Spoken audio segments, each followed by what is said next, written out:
Bien, hay que recordar entonces primero que los lípidos es un grupo muy variado de productos biológicos que básicamente han sido clasificados estos lípidos en dos grandes categorías. Aquellos que contienen en su estructura ácidos grasos, que contienen glicerol, y aquellos que no lo contienen, y que por tanto cuando son hidrolizados, cuando son sometidos a procesos de degradación, pues no liberan estos productos. Dentro de estas categorías hay una que es la que revisaremos el día de hoy particularmente, y tiene que ver con lo que se considera o se refiere como esteroides, esteroles, vitaminas liposolubles y productos que tienen nombres extraños como terpenos e isoprenoides, pero que finalmente todos ellos, doctores y doctoras, están relacionados finalmente con lípidos no saponificables y que forman parte del tema de este día. Bueno, para comenzar entonces quisiera también recordarles que los nutrientes, una vez que han sido ingeridos en el organismo, pues requieren un proceso de rompimiento tanto macroscópico como finalmente enzimático molecular para que puedan ser asimilados por las células del organismo y puedan ser incorporados con fines anabólicos o catabólicos a las distintas reacciones metabólicas que presenta el organismo. Dentro de estos procesos, donde se degradan proteínas a sus aminoácidos, donde se degradan carbohidratos a monosacáridos y donde las grasas, ya lo saben también, se degradan particularmente a ácidos grasos, estas moléculas nutrientes, definidas así porque son las que nos permiten incorporarlos a procesos de producción y manipulación energética, pues tienen un intermediario que finalmente puede ser el piruvato y que posteriormente, ya hemos visto en las últimas sesiones, se relaciona de manera muy importante con acetilcoenzima A. Esta molécula de acetilcoenzima A, doctores, recuerden, es una molécula fundamental para el metabolismo celular, ya que a partir de esta podemos, en determinadas células y en función de los requerimientos y condiciones metabólicas que contenga el organismo, pues dirigir esta molécula hacia procesos de producción energética interesantes, pero también hacia la síntesis de productos. Como recuerden, podrían ser los ácidos grasos, los cuerpos cetónicos, y veremos hoy que también a partir de la acetilcoenzima A podemos sintetizar colesterol. Por supuesto, otros productos derivados y, sin duda, el que forma parte de la respiración celular fundamental para la producción energética, que es la incorporación de acetilcoenzima A ciclo de Krebs y posteriormente a la cadena de transporte electrónico y fosforilación oxidativa. Bien, de manera general podríamos decir entonces que la acetilcoenzima A seguirá estando relacionado con este proceso de biosíntesis de esteroides, particularmente colesterol, que nos ocupará el día de hoy. Y por tanto, las moléculas que se derivan a partir de del colesterol, como vitaminas liposolubles, como pudiera ser también los ácidos biliares y las hormonas esteroideas, por supuesto. En efecto, en esta imagen lo que yo les presento es un núcleo químico de un producto que se denomina ciclopentano perhidrofenantreno y que es la molécula precursora de una gran cantidad de productos biológicos, entre los que destacan las hormonas sexuales, las hormonas suprarrenales, los esteroles, de los que forma parte justamente el colesterol, que es el que revisaremos el día de hoy, los ácidos biliares, algunas hormonas, y bueno, aquí aparecen justamente los ácidos biliares. Entonces vean cómo el núcleo central de la molécula que estudiaremos el día de hoy es el ciclopentano perhidrofenantreno. Los esteroles son un grupo de moléculas químicas, como hemos dicho, que tienen una estructura basada en 4 anillos, no son anillos aromáticos, son 4 anillos nada más heterocíclicos, los cuales, en función de la sustitución en alguno de los carbonos de su molécula, pues podrá dar origen a una cantidad importante de productos denominados esteroles. Estos esteroles, en el caso particular de presentar algunos radicales metilo, oxidrilo y cadenas laterales, se llamará colesterol para el caso de esteroles animales. Existen, por tanto, esteroles también vegetales, entre los que destacan el ergosterol, estigmasterol y sotoesterol. Estos productos, esteroles como estos, también derivan de los precursores o forman parte del grupo denominado esteroles. Así que si yo les preguntara cuál es el esterol de importancia fundamental en el organismo, pues ustedes me tendrán que decir que es el esterol animal y ese se llama colesterol, que si ustedes se fijan, desde el punto de vista químico, a continuación le damos una explicación, pero observen cómo la estructura pues, es muy similar, sigue teniendo un grupo OH, tanto en esterol animal como en esteroles vegetales, ¿sí? Un doble enlace en uno de sus anillos y cadenas laterales similares entre ellos. Pero el que nos interesa entonces es el esterol animal llamado colesterol. Y ya desde el punto de vista químico vamos a definir a los esteroles como un grupo de moléculas alcoholes. ¿Y por qué alcoholes? Pues justamente porque tienen el radical, el grupo funcional OH, monohidroxílicos, policíclicos, tienen 4 ciclos todos ellos, se encuentran ampliamente difundidos en el reino animal y vegetal. Todos ellos, repito, tienen sus 4 anillos. Bien, particularmente entonces hablemos del colesterol. Primero, me gustaría precisar algunos detalles para que la sesión tenga un interés clínico fundamental y que sobre todo sea de utilidad para todos ustedes a partir de ahora. En la mayoría de los casos, cuando no existe ninguna circunstancia patológica y hay un desarrollo del organismo normal, digámoslo de esta manera, generalmente la ingesta es mucho menor que la síntesis de colesterol en nuestro organismo. Es decir, si todo funciona bien en nuestro organismo, es mucho menos lo que comemos de colesterol que lo que producimos. Recuerden, cuando consumimos colesterol, doctores y doctoras, lo que estamos consumiendo, a veces podríamos confundirnos. Si yo les digo, vamos a consumir colesterol, ¿qué tendríamos que comer? Alimentos de origen animal, porque el colesterol solamente se sintetiza en animales y algunos microorganismos. Pero si hablamos de colesterol vegetal, por ejemplo, pues este ya no sería colesterol, sino son los otros derivados que he comentado. Entonces, colesterol básicamente intentemos enfocarlo a cuando su origen es sobre todo animal. Bien, es importante este segundo párrafo. Una persona normal que no presente ninguna patología metabólica o endocrina, como hemos comentado, producimos más o menos entre 9 y 10 miligramos por cada kilo de peso.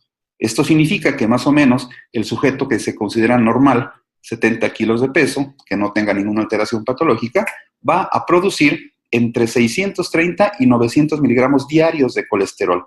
Eso es lo que producimos diariamente, menos de 1 gramo. Y normalmente lo que consumimos en la dieta occidental, que tiene una parte, al menos la tercera, cuarta parte de productos animales, pues consumimos hasta 300 miligramos diarios. En total, estaríamos hablando de que diariamente nuestro organismo está manipulando entre lo que tenemos ya formando parte de nuestra estructura, lo que sintetizamos y lo que consumimos, alrededor de más o menos entre 1 gramo y 1.2 gramos diarios de colesterol. Eso es lo que nuestro organismo manipula. ¿En dónde se sintetiza de manera importante esta molécula? Bueno, sin duda, el sitio más importante para la síntesis endógena, doctores y doctoras, es el hígado. Casi la tercera, el 50-75% del colesterol que producimos tiene un origen hepático. El restante, 25%, mitad, pues se divide entre todas las células del cuerpo. Recuerden que todas las células nucleares de nuestro cuerpo pueden sintetizar colesterol para satisfacer las necesidades mínimas que tienen que ver sobre todo con su componente membranal. En la imagen de la derecha, me gustó esta imagen sencilla porque me permite explicar o nos permite entender algunos de los mitos que existen respecto al colesterol, que nos han dicho, bueno, no consumas tal o cual alimento porque tiene muchísimo colesterol y te va a hacer mal. Bueno, vean ustedes, si ustedes consumen, por ejemplo, un vaso de leche descremada, que es la que generalmente estamos consumiendo en la actualidad, salvo que nos guste la leche bronca, como llamamos entera, que tiene mayor contenido de grasa, vean, el contenido de colesterol es bajo, entre 5 y 35 miligramos, una taza. Vean, ¿qué pasa con el yogur? Va subiendo a 18. Quiero llegar al caso del huevo, que es muy común que se nos dice no consumas, o lo primero que hay que decirle a una persona que tiene un trastorno del metabolismo molecular, no, que disminuya, que elimine el consumo de huevo. En efecto, el huevo tiene una cantidad importante de colesterol, pero no olviden, este colesterol se encuentra en el producto, en el componente denominado yema. 250 miligramos, hablando de un huevo promedio, ¿sí? Una yema promedio, que tiene más o menos un peso de 25 gramos. esa yema, es más o menos 250. Vean lo que pasa con la carne, en efecto. Si ustedes comparan el contenido proporcional entre un huevo y un bistec, pues encontraremos que abunda mucho más en el huevo que en la carne.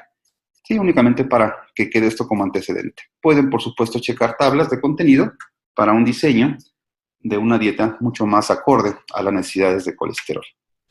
Bien, enfocándonos en lo que nos ocupa, que es el metabolismo realmente del colesterol. El colesterol que en este momento, doctores, ustedes y yo tenemos en nuestro sistema circulando, pues es el producto, es el resultado de lo que estamos consumiendo y de lo que estamos sintetizando. Un balance adecuado entre el consumo y la manipulación, el reciclamiento que tiene nuestro organismo, nos va a permitir tener cifras de colesterol que, si todo está regulado, nos va a permitir satisfacer las necesidades en lo que corresponde a la formación y mantenimiento de membranas, de organelos, por supuesto, la síntesis de hormonas esteroideas, el proceso de fabricar moléculas que nos permitan mover colesterol, sobre todo relacionado con lipoproteínas, ésteres de colesterol, acuérdense, lipoproteínas plasmáticas, también nos va a permitir sintetizar de manera adecuada pues las proporciones necesarias de ácidos biliares y consiguientemente sales biliares, y por supuesto también la proporción necesaria para mantener la producción endógena de vitamina D. Al lado derecho, doctores, aparece la imagen de lo que es el colesterol animal, o sea, el esterol animal llamado colesterol. Observen cómo tenemos los 4 anillos heterocíclicos, no son aromáticos. Tiene un grupo oxidrilo en uno de los carbonos, particularmente en el carbono 3. La nomenclatura para cada uno de los carbonos del colesterol inicia aquí. Carbono 1, 2, 3, tenemos un OH, 4, 5, vamos moviéndonos por toda la estructura, y vemos cómo en el carbono 19 y en el carbono 18 tenemos 2 radicales metilo, y en el carbono 17, que se encuentra en el anillo D, tenemos una cadena alifática de carbonos. En total, el colesterol que nos ocupa tiene 27 átomos de carbono. Esta molécula de 27 átomos de carbono, doctores, tiene la peculiaridad, se los adelanto, de que todos los carbonos que lo constituyen provienen de acetilcoenzima A, que es lo que intentaré compartir con ustedes en lo que resta de la sesión. Bueno, entonces, el colesterol es el principal esterol para nosotros, por supuesto, ya que a partir de él podemos formar una gran cantidad de productos como aparecen en la imagen, desde esteroides, membranas celulares, lipoproteínas, etc. Importante es saber que el colesterol es uno de los productos biológicos endógenos que más frecuentemente se va a asociar a trastornos muy severos como la aterosclerosis, ya que hemos comentado, recuerden ustedes, al hablar de lipoproteínas, qué relación había entre la manipulación de niveles elevados de colesterol o alteraciones en el transporte de colesterol y su depósito en la placa endotelial para la formación justamente de lesiones que llevarían a la formación de ateromas. El tema, doctores y doctoras, para la síntesis y la homeostasis del colesterol en el organismo es un tema muy complejo. Yo quiero decirles, y que se vayan ustedes adentrando en esto, que existen una gran cantidad, ya lo saben ustedes, de sistemas de detección, sistemas sensores que nos permiten en una célula medir y conocer qué relación hay entre el colesterol que nos está llegando, es decir, cómo estamos manipulando el colesterol exógeno, digamos, el que estamos consumiendo o el que está llegando a través de lipoproteínas, y qué está pasando con el que nuestras células tienen que producir. Cuando esta homeostasis funciona, está demostrado que algunos elementos, sistemas sensores en las células como el SRBP, SCAP e INSITE1, que son componentes, factores de transcripción que tienen que ver justamente con el control de expresión de genes para la síntesis o la supresión de enzimas que regulan la síntesis o el movimiento, el reciclamiento de estas moléculas, funcionan. Bien, en esta imagen entonces ahora recapitulamos un poquito nuevamente respecto a lo que dije. El colesterol es una molécula fundamental, ya que a partir de él podemos fabricar y podemos mantener la homeostasis de una gran cantidad de sistemas del cuerpo. Quiere decir entonces que la regulación el mantenimiento de las cifras de colesterol es un proceso finamente regulado. Y en efecto, al menos, doctores, en nuestro organismo tenemos 3 sistemas muy especializados para el control tanto de la síntesis como de la excreción. Aprovecho para explicar que la única manera que tenemos los humanos de excretar el colesterol es cuando lo hacemos a través de los ácidos biliares, como veremos también más adelante. ¿Cómo llega, doctores, el colesterol a nuestro organismo? ¿Cómo ingresa a nuestro organismo a partir de la dieta? Pues ya sabemos que por ser lípido, por formar parte del grupo de los lípidos, pues tiene que ser sometido al proceso de acción de algunas lipasas, ser sometido al proceso de emulsificación, micelización, y una vez que las partículas de colesterol solas, es decir, como colesterol tal cual, o bien aquellas que han estado asociadas con ácidos grasos, pues tienen que llegar en estado libre al endotelio absortivo, al epitelio absortivo, perdón, y a partir de aquí, el transportador denominado NPS1L1 es el especializado en el influjo de colesterol. Acuérdense, la manera de ingresar el colesterol requiere este transportador NPS1L1, el cual ya dentro del enterocito pues va a ser utilizado para el ensamble de los kilomicrones, sustancias que permiten movilizar este colesterol que está ingresando desde la dieta a todo el organismo, para su distribución a donde se requiera.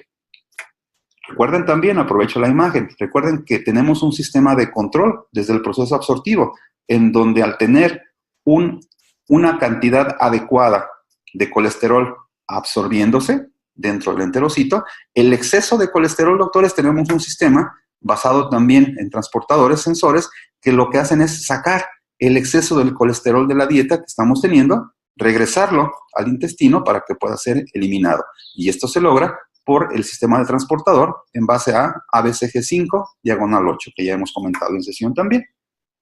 Estos mismos transportadores, NPC1, L1 y ABCG5/8, recuerden también, los hemos comentado, no se encuentran solamente en enterocitos, sino también los tenemos en hígado, por ejemplo, en los macrófagos, en las células, en los tejidos que manipulan colesterol, para precisamente asegurar el movimiento de colesterol hacia el interior celular y la salida para su remoción y reciclamiento.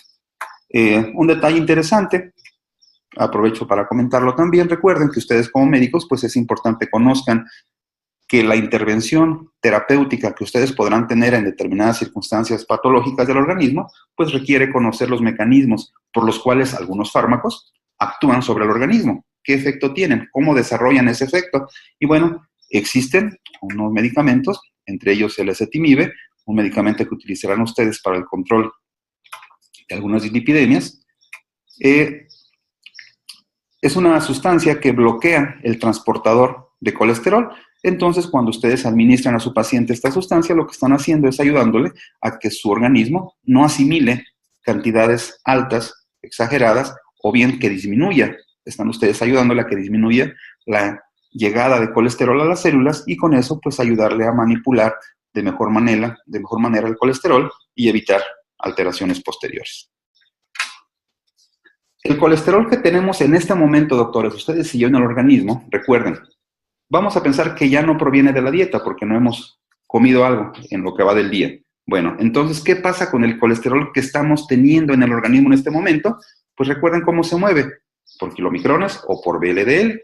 Y este es el colesterol que llevan esas partículas, recuerden ustedes, pues finalmente es capturado por células, particularmente hepáticas, en donde se recicla el exceso de colesterol o el colesterol que llevan estas partículas para ser utilizado en otras vías. Esto ya lo hemos comentado, recuerden, en metabolismo de lipoproteínas. Y particularmente hablamos de las partículas LDL, ¿verdad? Que son las que se encargan de manipular un mayor porcentaje, una mayor proporción de colesterol en su estructura.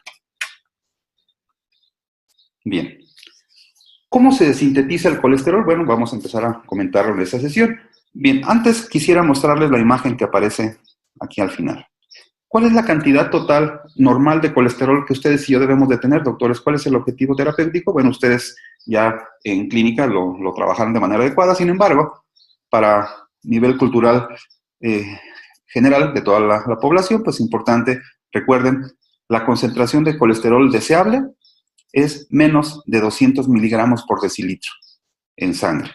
Una persona que tenga menos de 200 miligramos por decilitro, podríamos pensar que está, no puede o no se encontraría en una situación de riesgo para el desarrollo de alteraciones relacionadas con trastornos cardiovasculares, sobre todo que es en donde más se acentúa el metabolismo de colesterol. A medida que aumenta la concentración de colesterol arriba de 200, doctores, pueden llegar a ser niveles muy altos, más altos que lo que aquí aparece, pues obviamente habrá una propensión mayor a la presencia de alteraciones relacionadas con el colesterol, sobre todo esta relacionada con la aterosclerosis, el depósito de niveles de colesterol anómalos a lo largo de arterias. También, no olviden, dentro de este total de colesterol que tenemos en sangre, ahí están incluidas las fracciones de las lipoproteínas, las que conocíamos como LDL, VLDL, HDL y todas ellas. Recuerden, este estudio, doctores, se denomina perfil de lípidos. Pero bueno, volvamos al colesterol. Tengo nuevamente aquí la estructura del colesterol, doctores. Vean, sus 4 anillos, su cadena lateral, el grupo metilo sobre el carbono 10 y 13 que aparecen aquí, el hidroxilo aquí. Bien, y aparecen unos en rojo. ¿Por qué? Bueno, en esta formulita que tienen aquí al frente está el acetato o el acetil, grupo acetilo. Vean, rojo quiere decir de dónde viene cada uno de los carbonos. Negro, el otro.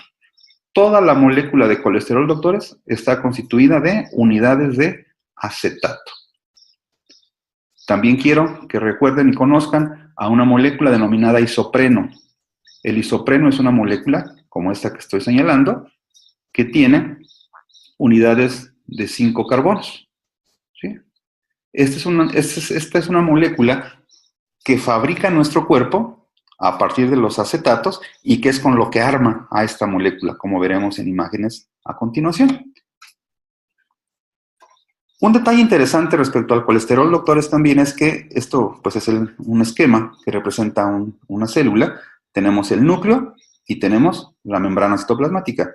El contenido, curiosamente, doctores, de colesterol en las células varía a lo largo de la estructura celular. Es decir, entre más nos aproximamos o entre más nos retiramos del núcleo, doctores, mayor es la cantidad de colesterol que se mueve en esa región celular. Entre más nos acercamos al núcleo, disminuye la cantidad de colesterol que se manipula en esa zona. ¿Sí? A eso se le llama gradiente de colesterol celular. Bien. Dije que las moléculas de colesterol se sintetizan a partir de acetilcoenzima A. Ya conocen ustedes esta imagen, sin duda, no es nueva. Es la lanzadera de citrato. ¿Qué función tiene la lanzadera de citrato, doctores? No olviden, es el sistema que tenemos para poder sacar desde la matriz citoplasmática las moléculas de acetilcoenzima A, que por sí solas no pueden salir al citoplasma. Entonces utilizamos el sistema de lanzadera de citrato. Bueno, pues este sistema es el que ocupamos para que la acetilcoenzima A que se está sintetizando en la mitocondria pueda ser utilizado en citosol para la síntesis de colesterol. ¿Sí? Se parece entonces hasta aquí al metabolismo hemos comentado, de ácidos grasos, donde teníamos que sacar también las unidades de acetilcoenzima A. Entonces la síntesis de colesterol va a requerir pasos tanto mitocondriales como citosólicos y por supuesto de retículo endoplásmico.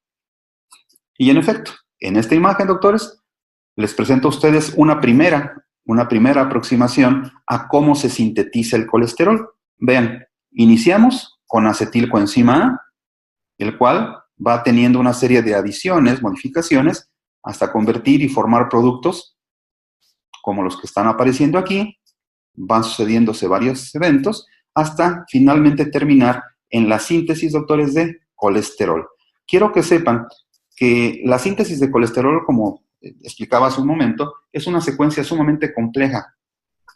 En la célula son alrededor de 30 reacciones químicas diferentes, que por supuesto no vamos a revisar todas con detalle, pero sí me interesa marcar algunos puntos en particular que les van a ser de utilidad para su práctica médica. Para iniciar, todos los tejidos, doctores, forman colesterol, ya dijimos, todos. Aunque con mucho mayor intensidad, hígado, intestino, glándulas suprarrenales, gónadas, piel y algunas otras. El colesterol tiene 27 átomos de carbono. Todos ellos, doctores, todos ellos provienen, ya dijimos, de acetilcoenzima A. Bien, vamos a ver cómo se sintetiza entonces el colesterol, doctores. Bueno, lo primero que ocupamos es 2 moléculas de acetilcoenzima A que se van a unir entre ellas por una enzima llamada tiolasa, que va a formar el acetoacetilcoenzima A. Esta molécula se parece mucho, es la misma de hecho, que la que se formaba en los cuerpos cetónicos, ustedes se acuerdan. Esta molécula, acetoacetil, reacciona con otra molécula de acetilcoenzima A por acción de la enzima hidroximetilglutarilcoenzima A sintasa y se forma esta, de nombre extraño, que ya también conocen, que también es de los cuerpos cetónicos, 3-hidroxi-3-metilglutarilcoenzima A. Bien, hasta aquí, doctores, entonces tenemos la formación o la unión de 3 moléculas de acetil que están formando este producto. Aquí inicia la diferenciación respecto a la síntesis de cuerpos cetónicos o de colesterol. Esto está ocurriendo en la mitocondria. ¿Qué va a ocurrir? Bueno, esta molécula de hidroximetilglutarilcoenzima A, vean, por acción de una enzima denominada hidroximetilreductasa, esta molécula se convierte en ácido mevalónico, doctores. Grábense muy bien este producto y esta enzima, hidroximetilreductasa. Esta enzima es la enzima que marca el control regulatorio más importante en la síntesis de colesterol, hidroximetilglutarilcoenzima A reductasa. Esta enzima, doctores, que se encuentra asociada al retículo endoplásmico, esta es la enzima que ustedes van a bloquearle a sus pacientes cuando le administren fármacos que se denominan o que forman parte del grupo de estatinas, que se utilizan para evitar la síntesis o disminuir la síntesis endógena de colesterol, hidroximetilreductasa, y que se bloquea con las estatinas. Al bloquear este paso, no se forma esta molécula y por tanto los pasos que siguen, muchos más, no van a llegar a la conclusión en la formación de colesterol. No olviden, entonces, estatinas, grupo de fármacos que bloquean a esta enzima, hidroximetilglutarilcoenzima A reductasa. Esta molécula de mevalonato, cuando todo funciona bien y que no la hemos bloqueado, que no hemos consumido ningún fármaco de este tipo, sufre el mevalonato una serie de transformaciones químicas muy complejas y extrañas, en donde se involucran, como ven, situaciones y moléculas citosólicas, mitocondriales, peroxisomales de retículo endoplásmico, hasta formar finalmente colesterol.